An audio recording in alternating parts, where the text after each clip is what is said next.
حمد و صلات کے بعد تمام سامعین و حاضرین السلام علیکم ورحمۃ اللہ وبرکاتہ۔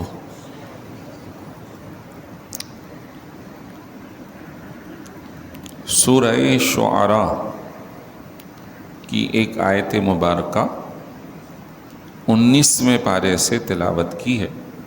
اللہ رب العالمین سے دعا کرتے ہیں اللہ ہمیں سن کر سمجھ کر عمل کی توفیق عطا فرمائے۔ آج 20 رمضان المبارک ہے،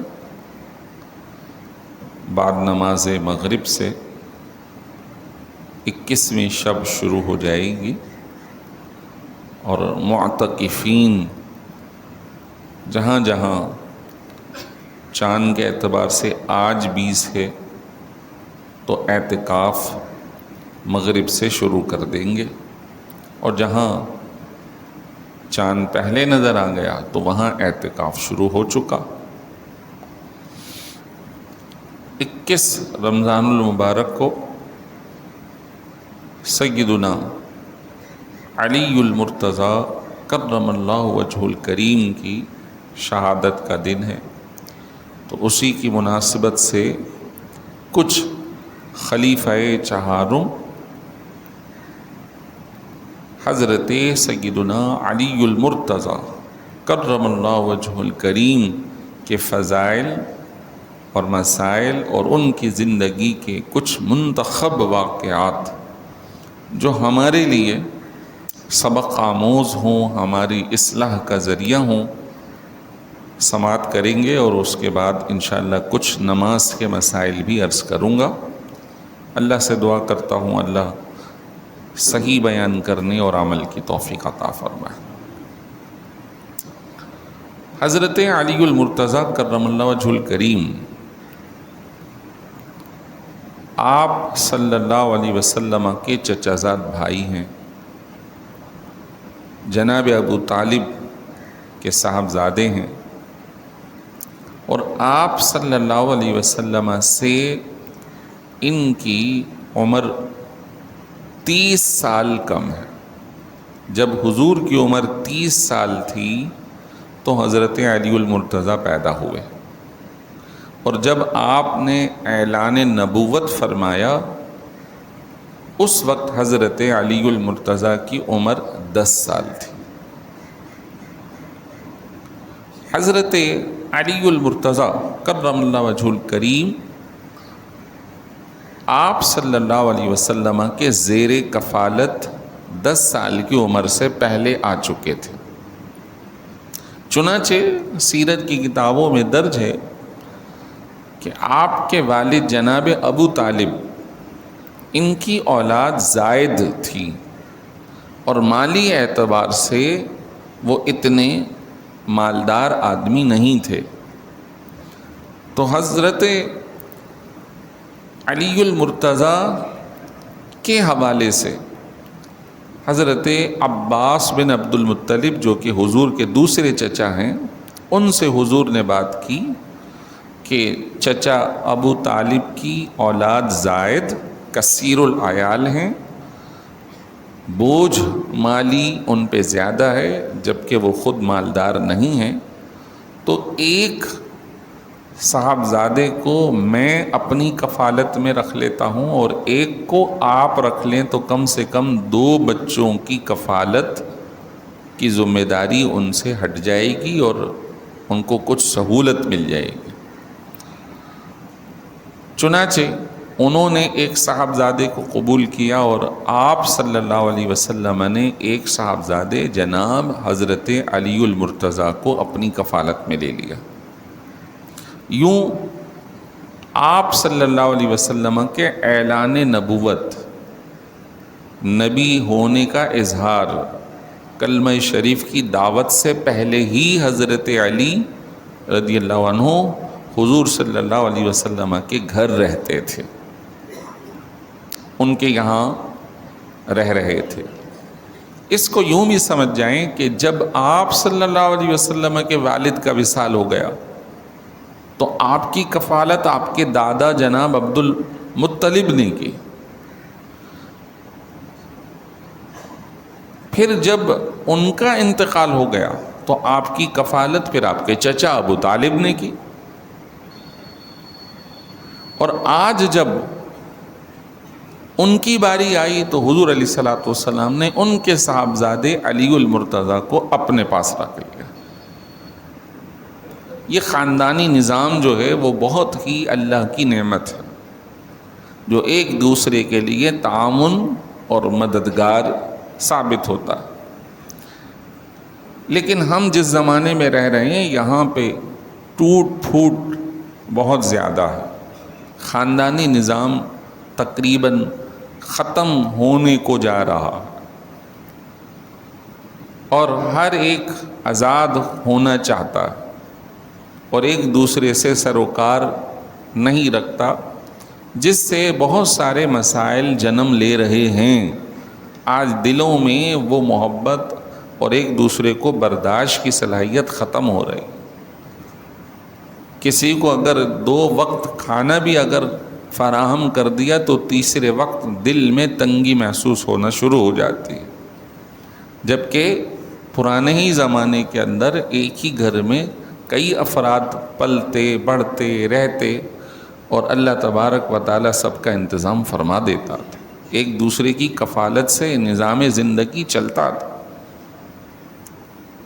اس کی مثال قرآن پاک سورہ نساء میں بڑی شاندار ارشاد فرمائی گئی یتیموں کے حوالے سے، کہ جو یتیم کے کفیل بنتے ہیں، کفالت کرتے ہیں، تو انہیں چاہیے کہ اگر اس یتیم کا مال کچھ ہے تو اسے بے دریغ استعمال نہ کرے، کہ بھئی کوئی تو پوچھنے والا نہیں ہے، جیسے چاہو ہاتھ صاف کرو۔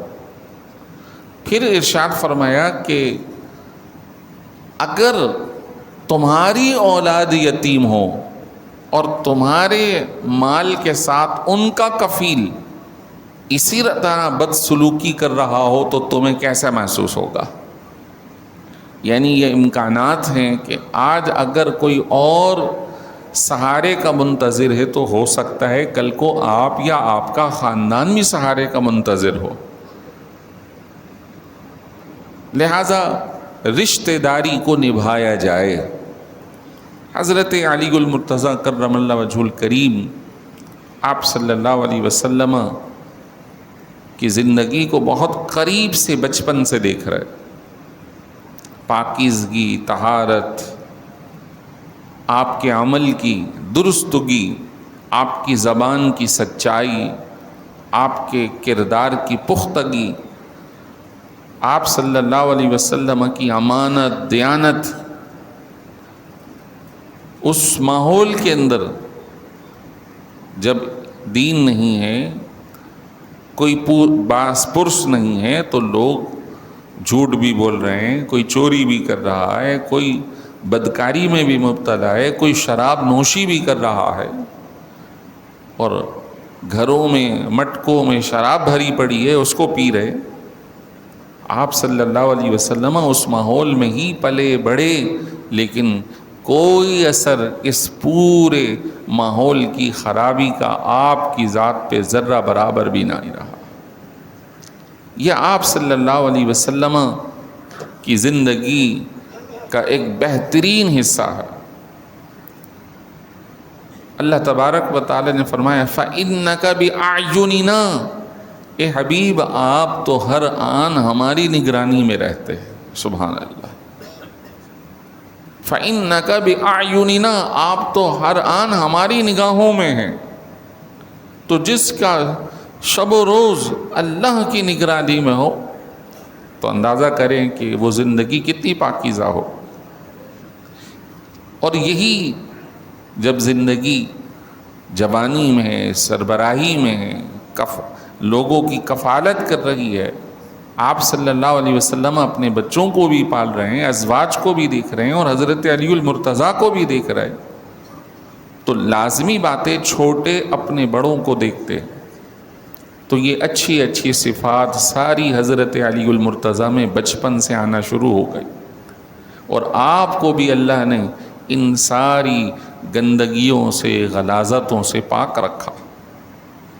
10 سال کی عمر تھی، ایک روز آپ صلی اللہ علیہ وسلم کو گھر میں دیکھا کہ آپ اور بی بی خدیجۃ الکبریٰ نماز پڑھ رہے.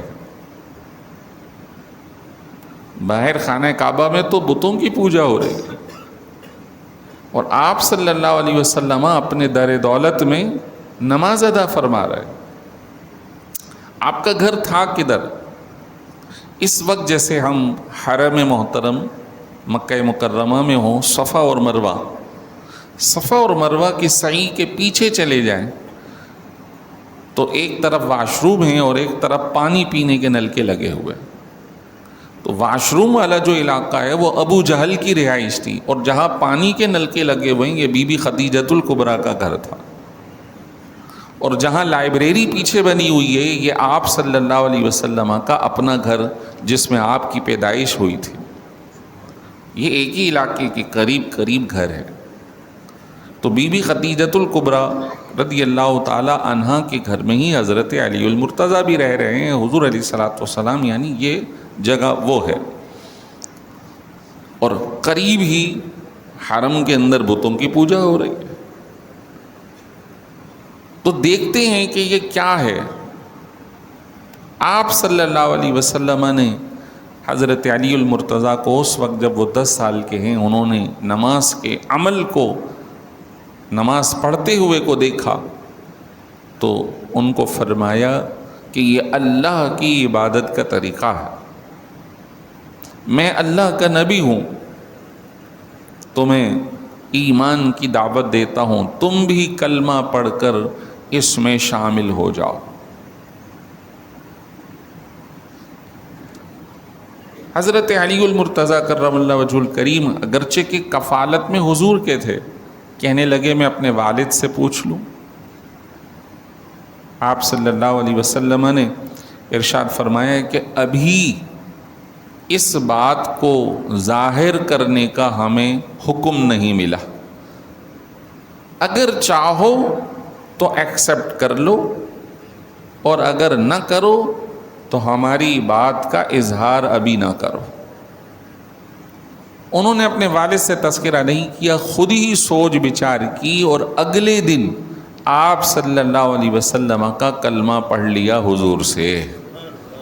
10 سال کی عمر میں صحیح اور غلط کے قبول کرنے نہ کرنے کا جو فیصلہ کرنا ہے اس کی صلاحیت ہے وہ حضرت علی المرتضیٰ کو اللہ تعالیٰ نے عطا فرمائی. حضرت صدیق اکبر رضی اللہ تعالیٰ عنہ مسلمان ہوئے، کچھ اور مسلمان ہوئے لیکن یہ بات ابھی عیاں نہیں ہوئی تھی. 3 سال کے بعد سورہ شعراء نازل ہوئی اور اللہ تبارک و تعالیٰ نے اس میں یہ آیت نازل فرمائی وَأَنذِرْ عَشِيرَتَكَ الْأَقْرَبِينَ. اور سورہ مدثر نازل ہوئی یا ایھا المدثر قم فانذر. اے چادر میں لپٹے ہوئے ہمارے محبوب آپ کھڑے ہو جائیں اور اپنے رب کے دین کی دعوت دیں اور جہنم سے ڈرائیں. آپ صلی اللہ علیہ وسلم کی حیت کو بھی قرآن نے سامنے رکھا ہے کہ حضور اتنے اپنے آپ کو پاکیزہ رکھتے، دنیا طلبی سے دور رکھتے کہ آپ اپنے لباس پر ایک مزید چادر ڈال کر، جس طرح یوں سمجھ جائیں کہ ایک صوفیانہ انداز حضور کا تھا، ایک چادر اوپر ڈال کر رہا کرتے تھے. تو فرمایا اے چادر میں ملبوس ہمارے محبوب آپ اب کھڑے ہو جائیں اور لوگوں کو ڈر سنائیں، تبلیغ دین فرمائیں. اور یہ والی آیت نازل ہوئی تو آپ صلی اللہ علیہ وسلم پھر جبل ابو قبیس پر تشریف لے گئے. اس میں خصوصی طور پہ آپ کو اپنے خاندان والوں سے آغاز کرنے کا حکم ہوا کہ آپ اپنے اہل خاندان کو سب سے پہلے دعوت دیجیے اسلام کی. جبل ابو قبیس، وہ پہاڑ جس کا نام ابو قبیس ہے، اس پہ تشریف لے گئے. یہ کون سا پہاڑ ہے؟ وہی صفا اور مروہ کے پیچھے جہاں لائبریری ہے آپ صلی اللہ علیہ وسلم کی رہائش گاہ، اس کے پیچھے جو جسٹ پہاڑ ہے اس کو جبل ابو قبیس کہتے ہیں. آپ اس پہ تشریف لے گئے.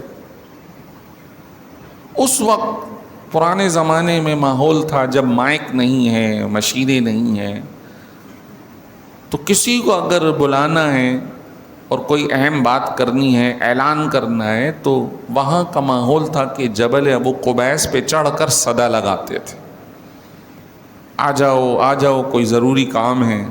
تو جو اہل علاقہ تھے وہ آ جاتے تھے، بھئی کیا مسئلہ ہے. تو آپ صلی اللہ علیہ وسلم نے بھی اس پر کھڑے ہو کر صدا لگائی، اور بہت ہی شاندار آپ نے مختصر کلمات ارشاد فرمایا کہ اگر میں تم سے کہوں کہ اس پہاڑ کے پیچھے سے ایک لشکر آ رہا ہے جو تم پر حملہ آور ہونے والا ہے، کیا تم میری تصدیق کرو گے؟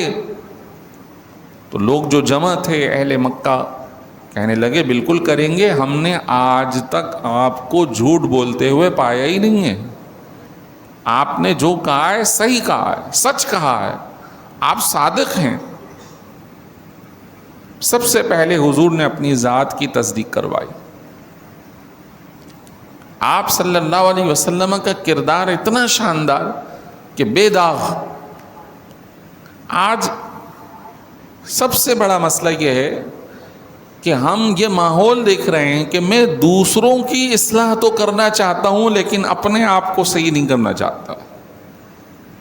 چاہے وہ اداراتی سسٹم میں دیکھ لیجئے، پرسنل بنیادوں پہ دیکھ لیجئے، ہر بندہ دوسرے کی اصلاح میں، تنقید میں بہت تیز ہے لیکن اپنی اصلاح اس کے پیش نظر نہیں ہے. قرآن نے یہی تو کہا ہے اَتَأْمُرُونَ النَّاسَ بِالْبِرِّ، کیا تم لوگوں کو نیکی کا حکم دیتے ہو، وَتَنْسَوْنَ أَنفُسَكُمْ، اپنے آپ کو بھول جاتے ہو، افلا تعقلون، کیا تمہیں عقل نہیں ہے؟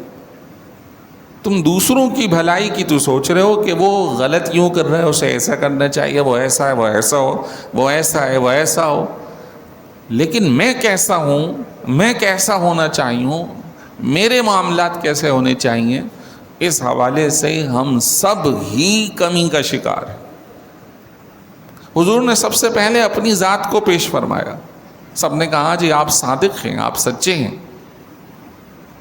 تو حضور نے فرمایا صلی اللہ علیہ وسلم کہ میں اللہ کا نبی ہوں، اللہ وحدہ لا شریک ایک ہے، تم سب اس کی توحید اور میری رسالت کا اقرار کرو. مجھے اللہ نے منصب نبوت پہ فائز فرمایا. اب جب آپ نے یہ بات ارشاد فرمائی تو لوگوں کو یہ بات ہضم نہیں ہوئی، لوگ مخالف ہوئے. خصوصاً قریبی رشتہ دار تھا ابو لہب، وہ کہنے لگا تباً لک، آپ کو ہلاکت ہو، نعوذ باللہ، یعنی برے کلمات اس نے کہے. علی ھذا جمعتنا، کیا آپ نے ہمیں اس کے لیے جمع کیا؟ ہم آپ کی بات ایکسیپٹ نہیں کرتے. اس نے یہ بات کہی، یعنی آپ صلی اللہ علیہ وسلم کو برے کلمات کہے، نعوذ باللہ من ذالک. تو اللہ تبارک و تعالی نے آپ صلی اللہ علیہ وسلم کے بدلے اسی کے حق میں پوری سورت نازل فرمائی. حضور نے تو خاموشی اختیار فرمائی، آپ نے اس سے لڑائی یا بحث مباحثہ نہیں فرمایا، اللہ نے انتظام فرمایا. تبت یدا ابی لہب و تب، ابو لہب کے ہاتھ ہلاک ہو جائیں، وہ برباد ہو جائے. ہاتھوں کی ہلاکت سے مراد کبھی ہم جز بول کر کل مراد لیتے ہیں، یعنی کسی شخص کا کوئی حصہ کہہ کر اس سے پوری شخصیت مراد ہوتی ہے. یہ ہمارے حبیب کو کہہ رہا ہے، یہ خود ہلاک اور برباد ہو جائے. ما اغنى عنہ مالہ وما کسب، اس کے مال نے، اس کی آل اولاد نے اسے کوئی بچانا نہیں ہے، کوئی نہیں بچا سکے گا۔ اب دیکھیے کہ انسان دو ہی چیزوں پر اتراتا ہے، یا تو اپنے خاندان کو دیکھ کر کہ میری سپورٹ بہت ہے، خاندان ایک وہ ہے جو ذاتی خاندان ہے، اور ایک یوں سمجھ جائیے لوگوں کا ساتھ، تنظیمی ساتھ، یا اس کا مال اس پر وہ اتراتا ہے تو وہ دوسروں پر ظلم اور زیادتی کرتا ہے۔ نبی کریم صلی اللہ علیہ وسلم کے خلاف جب اس نے یہ زبان استعمال کی تو اللہ نے فرمایا نہ اس کا مال اسے بچا سکے گا، نہ اس کا خاندان اسے بچا سکے گا، یہ خود ہلاک اور برباد ہو۔ کچھ لوگوں نے خاموشی اختیار کی، لیکن عمومی سطح پر لوگوں نے قبول نہیں کیا۔ پھر آپ صلی اللہ علیہ وسلم نے مزید ایک دعوت کا اہتمام فرمایا، جس میں خصوصی اپنے خاندان کے لوگوں کو بلایا۔ اس میں حضرت امیر حمزہ بھی ہیں، حضرت عباس بھی ہیں، آپ کے چچا ابو طالب بھی ہیں، دیگر لوگ بھی ہیں، حضرت علی بھی ہیں، اور اس خاندان کی دعوت میں آپ نے پھر لوگوں کو تبلیغ دین فرمائی۔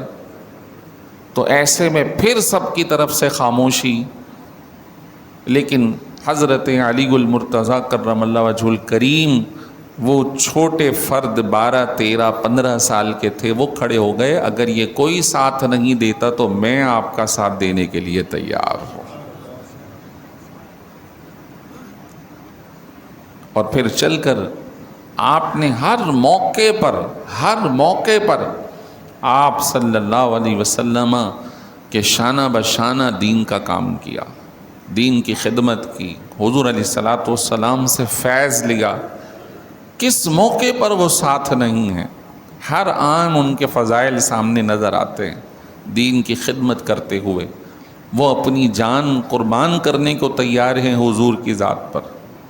ہجرت کا موقع ہے، سارے مخالف ہو گئے، آپ صلی اللہ علیہ وسلم کو شہید کرنے کا منصوبہ بنا لیا، لیکن حضور علیہ الصلوۃ والسلام حضرت علی المرتضیٰ کو ہی فرماتے ہیں علی تم ہمارے بستر پر سو جاؤ، یہ امانتیں ہیں، کل لوٹا کر تم بھی چلے آنا۔ اب اس وقت ان کی عمر کوئی بہت زیادہ نہیں ہے،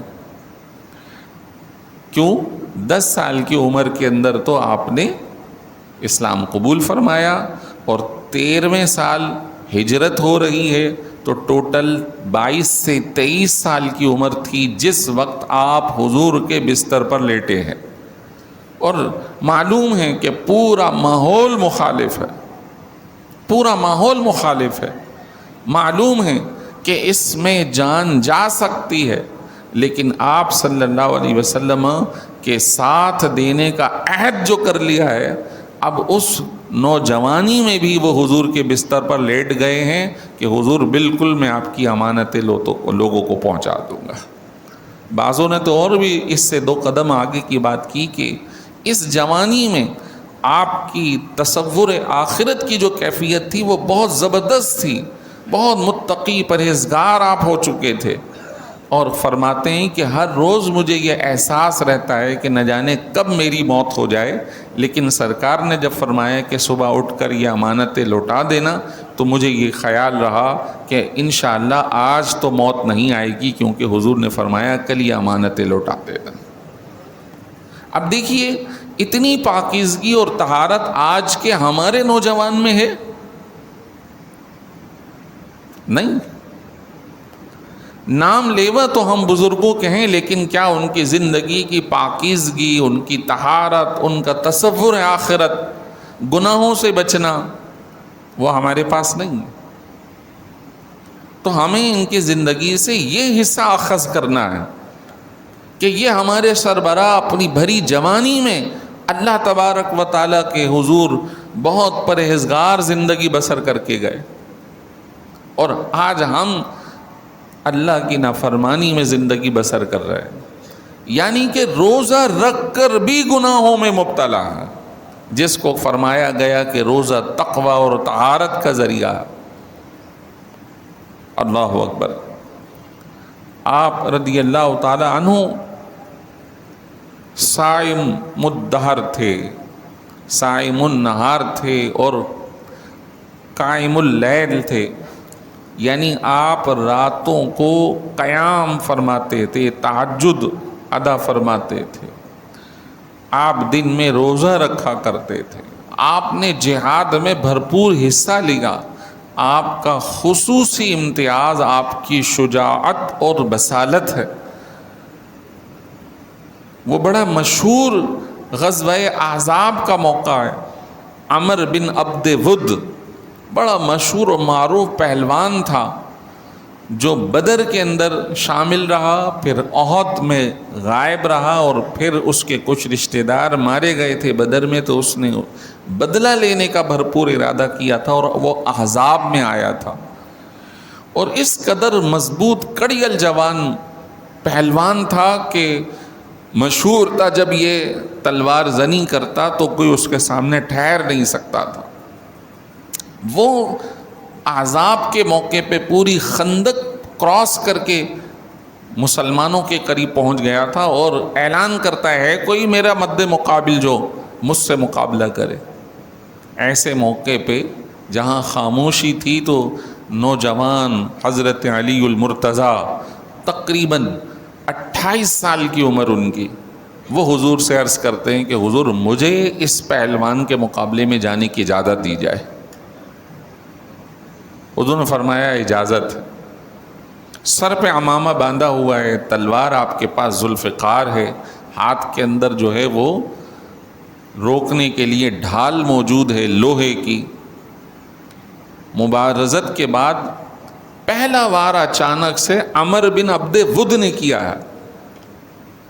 جب کتابیں پڑھیں تو ان کی شجاعت حضور حضرت علی المرتضیٰ کی پتہ چلتی ہے۔ عمر بن عبد ود نے جب حملہ کیا ہے تو وہ تلوار 10 15 کلو کی زوردار ماری ہے، تو جو لوہے کی ڈھال تھی وہ کٹ گئی اور وہ تلوار جا کر حضرت علی کے سر پر لگی ہے، اور عمامہ بھی کٹا ہے اور سر پر نشان آ گیا، خون بہہ رہا ہے۔ لیکن ابھی وہ وار پورا نہیں ہوا، حضرت علی بچ گئے، اور جو پھر پلٹ کر آپ نے حملہ کیا ہے اگلے ہی لمحے تو اس کا پورا آدھا حصہ چیر کر رکھ دیا، اور وہ ٹھنڈا ہو گیا کہ جس کے مد مقابل لوگ کھڑے ہونے کو تیار نہیں تھے، آپ نے ایک وار میں اس کا کام تمام کیا تھا۔ تو خصوصی ان کی شجاعت اور بصالت تھی، ان کا تقوی تھا، آپ صلی اللہ علیہ وسلم سے محبت تھی، ان کے لیے اپنی زندگی قربان کرنے کو تیار تھے۔ آج یقیناً ہمیں بھی انہی اچھے اوصاف کی ضرورت ہے، متقی پرہیزگار بننے کی ضرورت ہے، دین کی حمیت اور غیرت کی ضرورت ہے۔ آج ہم زبانی کلامی تو مسلمان ہیں لیکن اندر سے کھوکھلے ہیں۔ اللہ سے دعا کرتے ہیں اللہ ہمیں مضبوط بنا دے، ہمیں جیسا ہونا چاہیے اللہ ہمیں ویسا کر دے، اللہ ہمیں آخرت کی کامیابی نصیب فرمائے۔ وآخر دعوانا ان الحمد للہ رب العالمین۔